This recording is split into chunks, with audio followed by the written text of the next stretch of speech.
Hello and welcome to 4 Quick Cues Book Talk with Enfys. I'm Enfys Book, your host, and this is the weird chat show where I interview pagan authors with the help of a trusty D20 to pick the questions. With me this week, this episode, we have Storm Faerywolf, who is a published author, experienced teacher, visionary poet, and a professional warlock. He's a regular contributor to the Modern Witch podcast and blog, a journalist for the Wild Hunt, and a founding member of the Black Rose, an online school of modern folkloric witchcraft. He's written several books, including The Stars Within the Earth, Betwixt and Between, Forbidden Mysteries of Fairy Witchcraft, the brand new Witch's Name, and the forthcoming The Satyr's Kiss. Storm, welcome so much. Welcome so much. Thank you so much for being here. I tried to say two things at once, and welcome. I'm just trying to save time. Thank you for having me. That's awesome to be here. I'm excited and nervous. It's going to be weird. It's going to be great. We're going to have so much fun here. So this is the show where I'm going to roll a D20 to determine which of 20 questions you get asked. We're going to do 4 of them. And then for those of you watching, we will take questions from the audience at the end. So feel free to start typing those into the comments right now. And I'll take a look once we're done with the 4 questions. So you feeling lucky? No whammies, no whammies. See if we can do it. Here we go. It's never rolled a 0. So, that's good. All right. We start out with a great starting question. Number 11. How did you get started writing? Well, how I really got started was just in grade school. I recognized at some point that I was good at it. I was getting positive reinforcement, from my teachers. I also realized later on that in terms of things like book reports and stuff, I could actually write an essay, even if I hadn't really read the book. And I was still able to get an A, and so I figured, hey, there's something here. Valuable skill for college for sure. I just always enjoyed writing, and not so much in stories like creative writing. I often think about it, like it seems like a lot of pagan authors end up like transitioning over into fiction. And I just never know what I would write in terms of fiction, although heads up, I might actually write some pagan erotica under another name. So if you see some strange new person writing erotica, it might be me. Who knows? We'll see. But yeah, I don't know. I just got really happy with how it felt, to write and just the sound of the words. There's something about how I write is I want the words to be spoken. And so then I got into doing some poetry, kind of secretively, because I didn't want to think of myself as a poet because that seemed so like grandiose, whatever, like I didn't go to school for this or, whatever. And I'm sure my early poetry was just crap, but it got me in that frame of mind, kind of like a trancey state. And I just loved it. So I love the way it feels, so when I'm sitting there writing my words, making words go.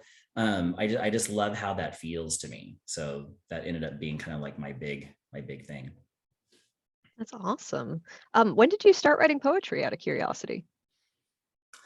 When was it? It's all a blur now, right? 'Cause now that I'm in my 50s. What is time?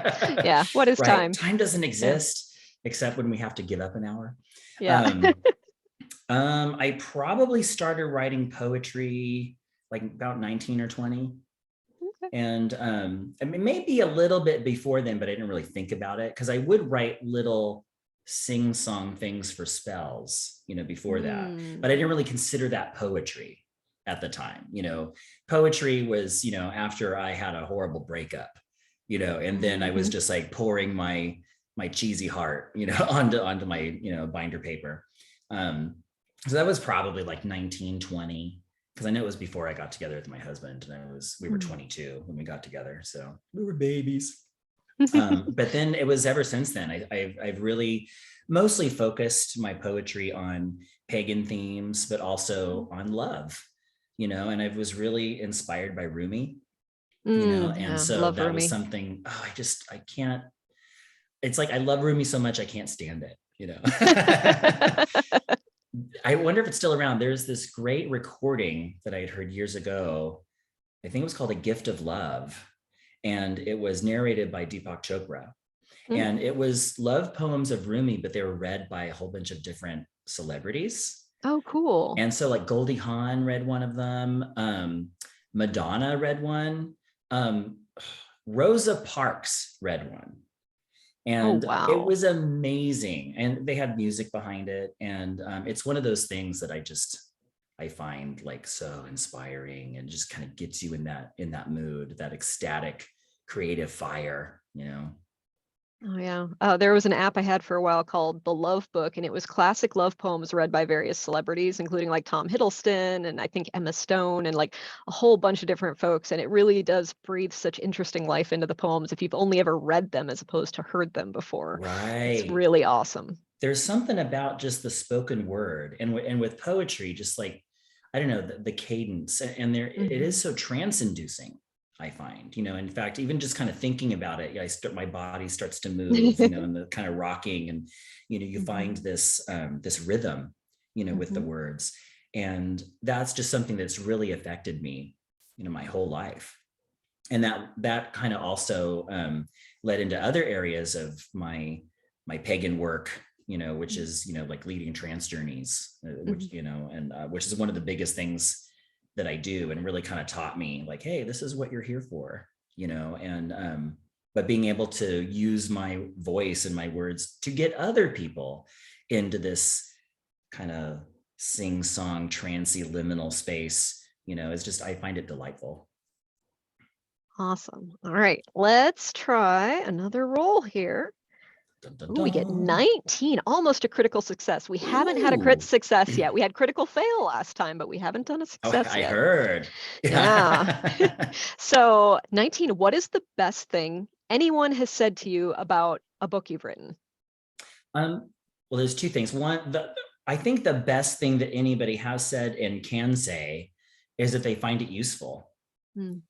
because I really want people to not just, read my words and think they're pretty, although that's awesome, but I want people to like read my words and to think about, what I'm saying, and maybe get inspired, and maybe, taking note of, some of the exercises or journal prompts, because a lot of stuff that I do is more practical, Mhm. and I want people to get into the nitty gritty, of it. So when people tell me, hey, I read your book and it really helped me, or it opened this door, or whatever, that is probably the best. Although recently someone just told me that my prose slaps, and Nice. that was just delightful. I'm like, put that on my tombstone, Yeah. That's awesome. I love it. Thank you, thank you, thank you. That's a really good compliment. I love that. All right, let's see what the next one is. Ooh, lucky number 13. How has the 13. pandemic influenced your writing?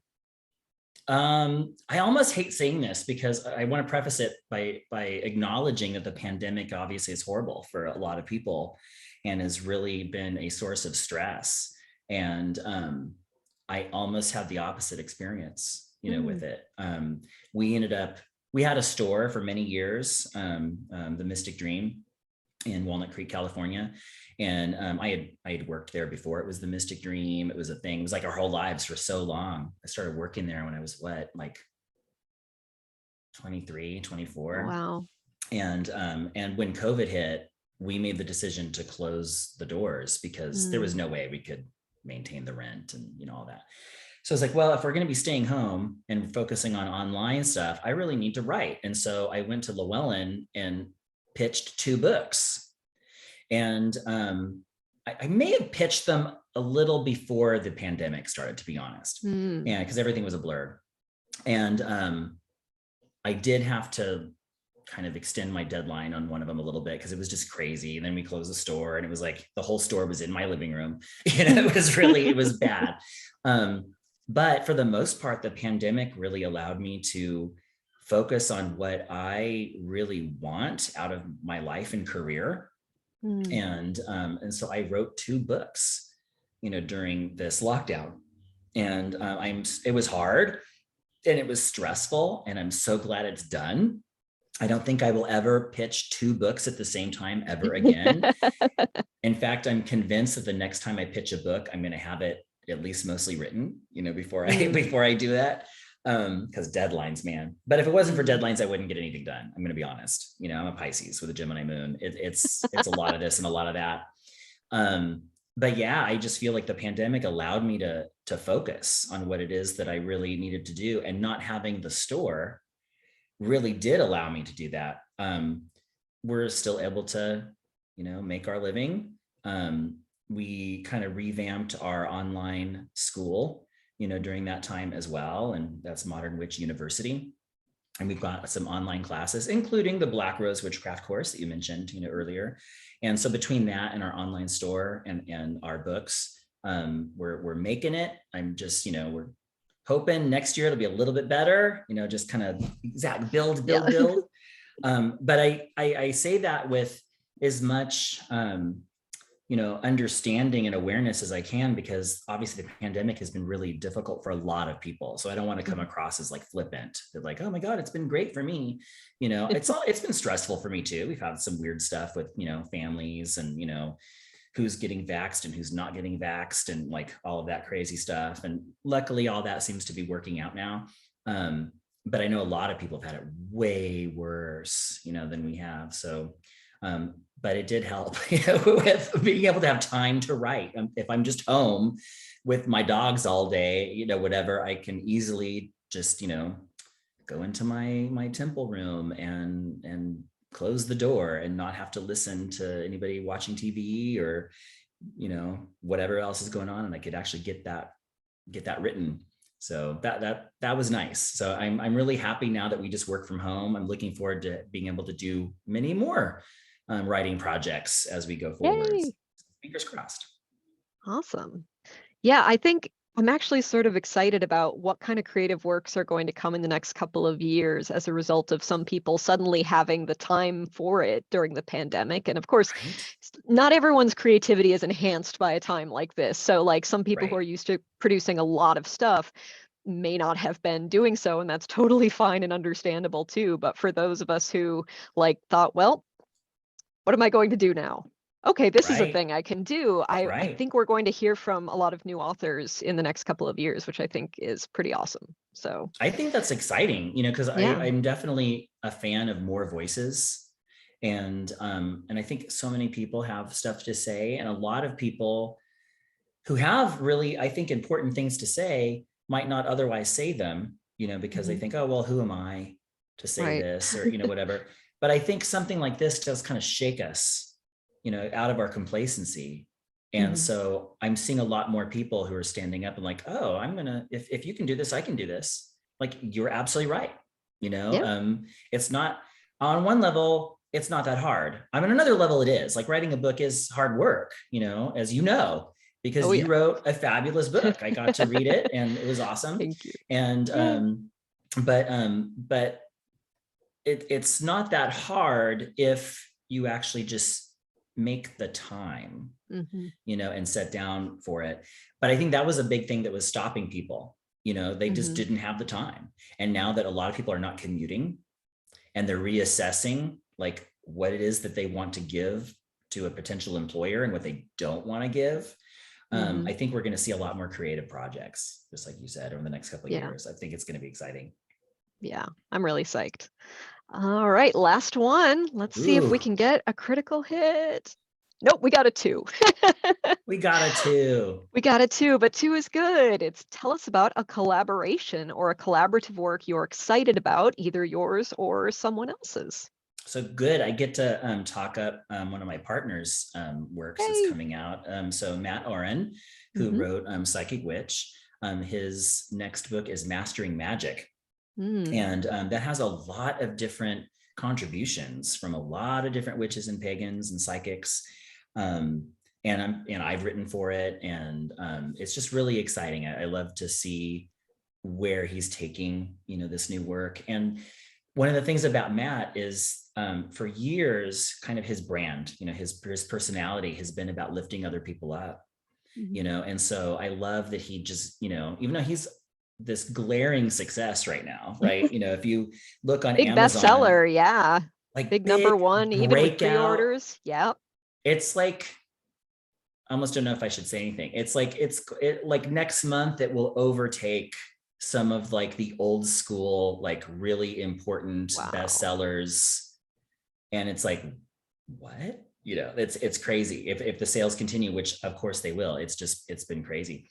But his whole, and one of the other reasons I think that he's so, popular with it is, he's not miserly, with his knowledge. He legitimately wants people to succeed.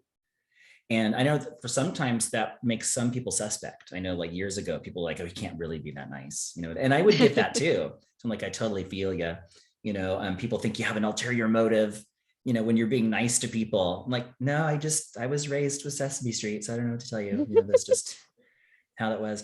But mastering magic, it kind of takes, from the genre that was described with Psychic Witch and takes it to the next step. And so there's a lot of different people's work, different spells, different rituals from all these different names and people, and some names you'd recognize and some names you might not. And I love it. It's a great mix. It kind of brings everybody together.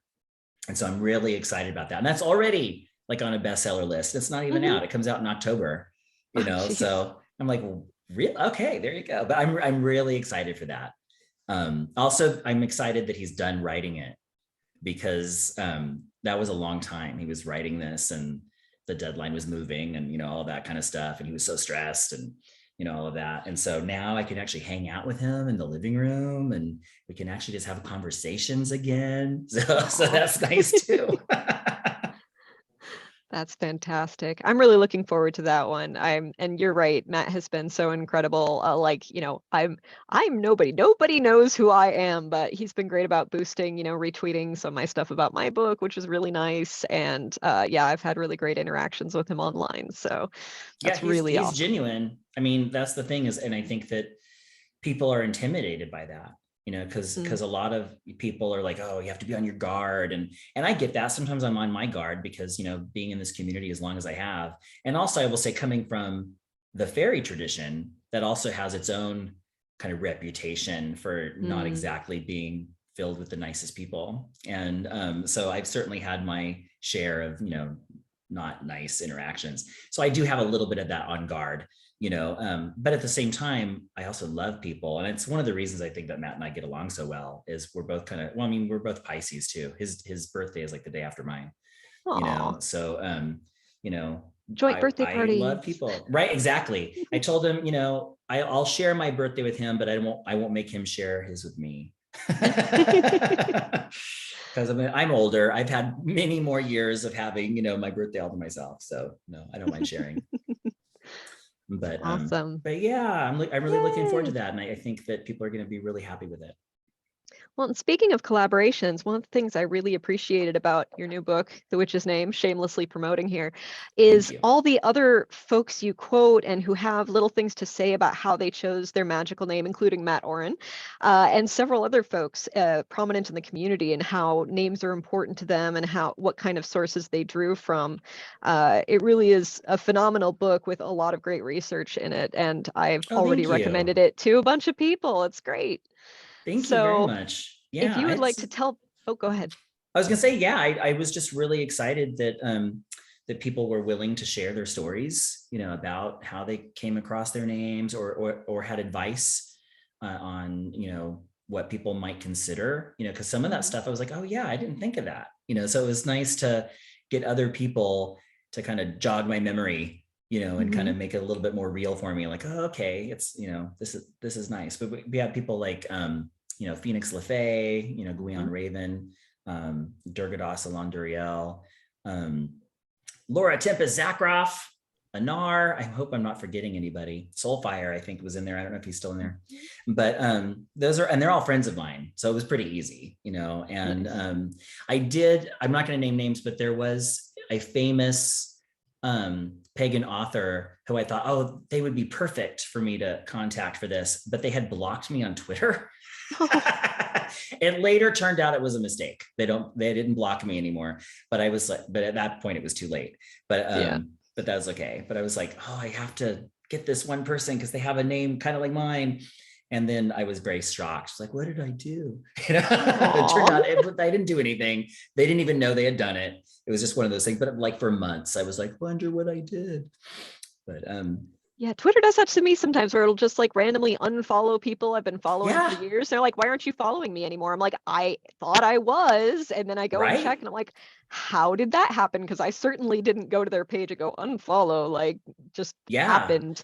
It's weird. It's buggy. We start relying on these things and we have to remember that, it's all janky. The internet is janky, man.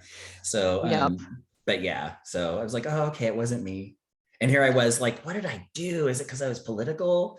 Did I like something that I shouldn't have liked or, whatever? And it was like, I have to let this go. And I had to work through this whole thing with myself, and then to realize, oh no, it wasn't anything, and somebody else had actually had this with the same person. And we were doing some private DMs and kind of laughing about it. We're like, I don't know what we did, but whatever, I guess we're badass. And then when I found this out, I contacted the person. I was like, oh, it's this, and this person got their child to like unblock for them or something. I was like, oh, okay, whatever. Well, at least it had a happy ending, even if the person didn't end up in the book. Right, exactly, but that's okay. Yeah. Now that I'm not blocked, I'll talk to them later and we'll have a laugh about it, probably years from now. But excellent. So I'm going to check if there are any questions from the audience. While I do that, if you can tell these wonderful folks watching all about the witch's name and your forthcoming book, The Satyr's Kiss, that would be fantastic. Oh, look, there it is. And then it's gone because my special background. So yeah, so the witch's name. The first thing that what I think is kind of funny, the reason I wrote this book is because somebody was mean to me on the internet. And they made fun of my name. And which I'm used to, that's totally fine. I totally get it. I don't think anybody in their right mind would name themselves like publicly Storm Faerywolf and assume that no one's going to say anything snarky about it. Right. So I went into it with my eyes open. Don't get me wrong. But it was just, I don't know, it was that day I just wasn't here for it. And they said something I can't take them seriously with a name like that. I was like, I'm not even asking you to take me seriously. I don't even know who you are, And so I was like, you know what? I should just write about this. I should write about why I took this name. And so in the book, I do talk about my personal journey, and how I came to this name and how, I was named originally after my father. And so I never felt connected to my name. It never felt like it was mine. It always felt like it was a copy. Yeah. And I know like every kid probably, doesn't like their name at some point or fantasizes about having a different name or, whatever, but that's just, those feelings never went away for me. And then in the craft, with there being such a big custom, of taking on a name for magical purposes, not necessarily publicly, but, for magical purposes. And I talk about all the different types of uses of a magical name, in the book. But that really, just knowing that the name wasn't mine, my birth name wasn't mine, that was also just such a huge fuel, I think, for all of this, for my journey. And so then when that person, was snarky to me, on the internet, I was like, oh, you know what? I'm going to use this as an opportunity. And that's usually what I will do. If people are, evil online or, there's some controversy and people are mean to other people, I usually will, that stokes a fire in me, and so I was like, okay, this just gives me an opportunity to focus my attention, which again, I mentioned I'm a Pisces with a Gemini moon. So sometimes I need something to really focus my attention, otherwise I'm like, oh, it's all great, man. It's just everything's floating around and I'm swimming here, I'm swimming there. But, if something wrong is happening, I'm like, oh, I can be on that right now. It gives me some structure. So I don't know who this person was, who was mean to me, and I don't need to know, but I want to thank them, through the ethers, because you made it possible for me to write this book and to tell my story. And I'm really excited that it's out there, and I'm getting some good feedback from people who are using the techniques in the book and are getting some good, use out of it. So again, that's the best thing that I could hope for, is that people actually find my work useful. So I actually am one of those people because I had an amazing experience when you get into the numerology section toward the end about like the number of your name and all of that. And I was like, I wonder, because I legally changed my name last year and I ran it through. I was like, okay, what's my birthday number? Okay. And let me do my new name. And it's the same number as my birth number, which my previous name was not. And it's a complete coincidence, but it's also like, yes, like it's super affirming for me. And I was like floating high in a cloud that whole day when I found that out. I'm like, that just, it just means so much to me to be like, yep, this is another clue. I picked exactly the right name. Oh, that So, gives me the yes. tingles for two reasons. One, just because it's useful for you, and thank you. That's awesome.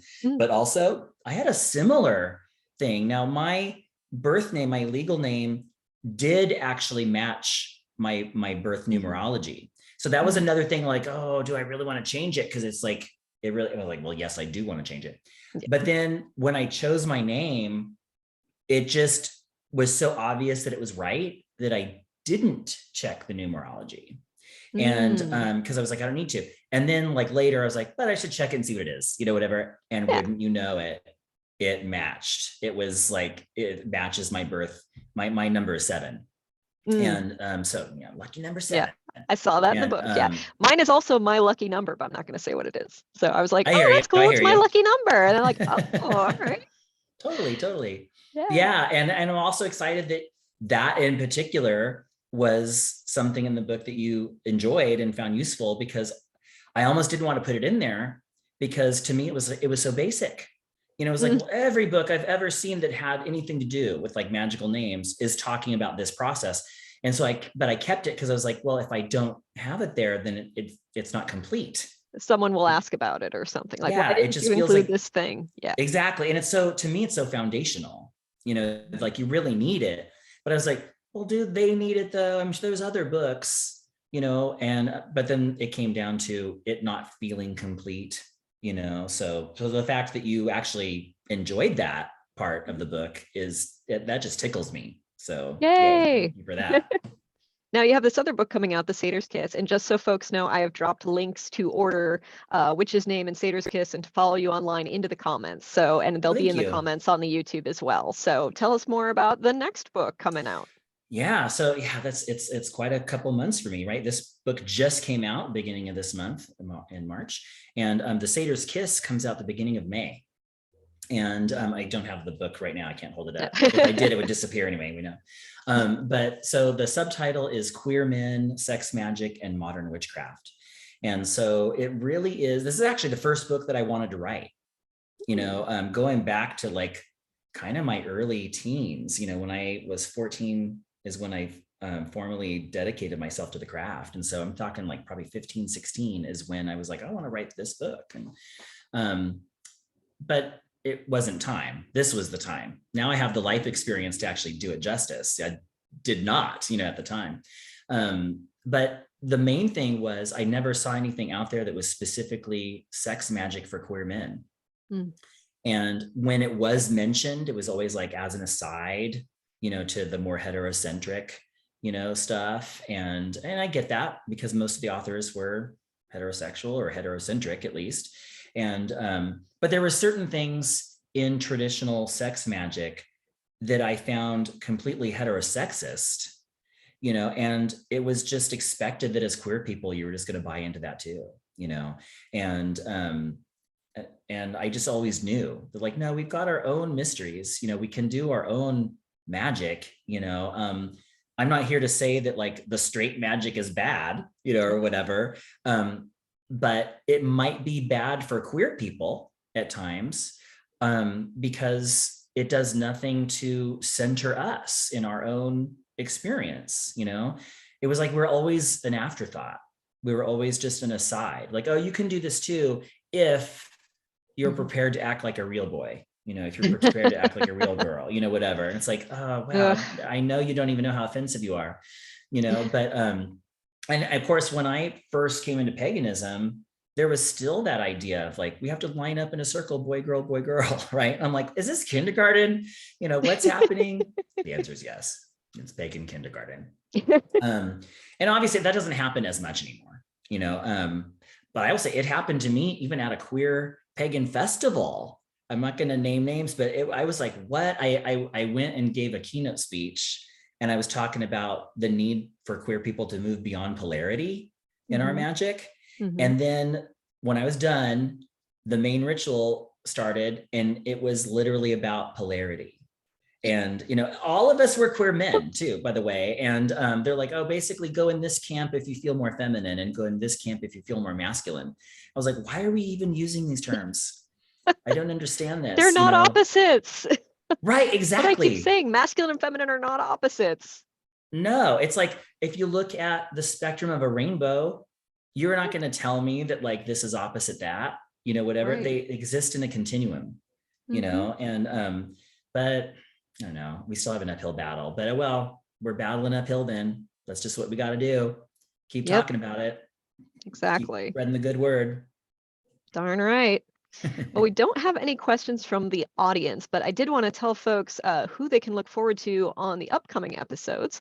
On March 28th, I'm very excited to have none other than Courtney Weber is going to be on and talking about, she has, me too, she has this fantastic new book on Hecate. I love it.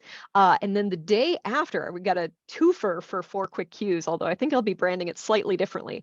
Jack Chanik, who was on my very first episode. We are just going to nerd out about Kabbalah for like an hour. So if anyone's really into that, we're going to do that. So that's going to be fun. That's March 29th. Coming up on April 11th, we have Cassandra Snow, who I'm super excited to meet and chat with. And yeah, we've got a few more things beyond that. I started to schedule out and got like too far into the future. So I was like, okay, I need to wait and make sure this is still good for a little while. And then, you know, I have some more people I'm going to invite in the near term. So exciting. That's awesome. Yeah. I'm super psyched. So Storm, thank you so much for being on this show. It's been a delight chatting with you.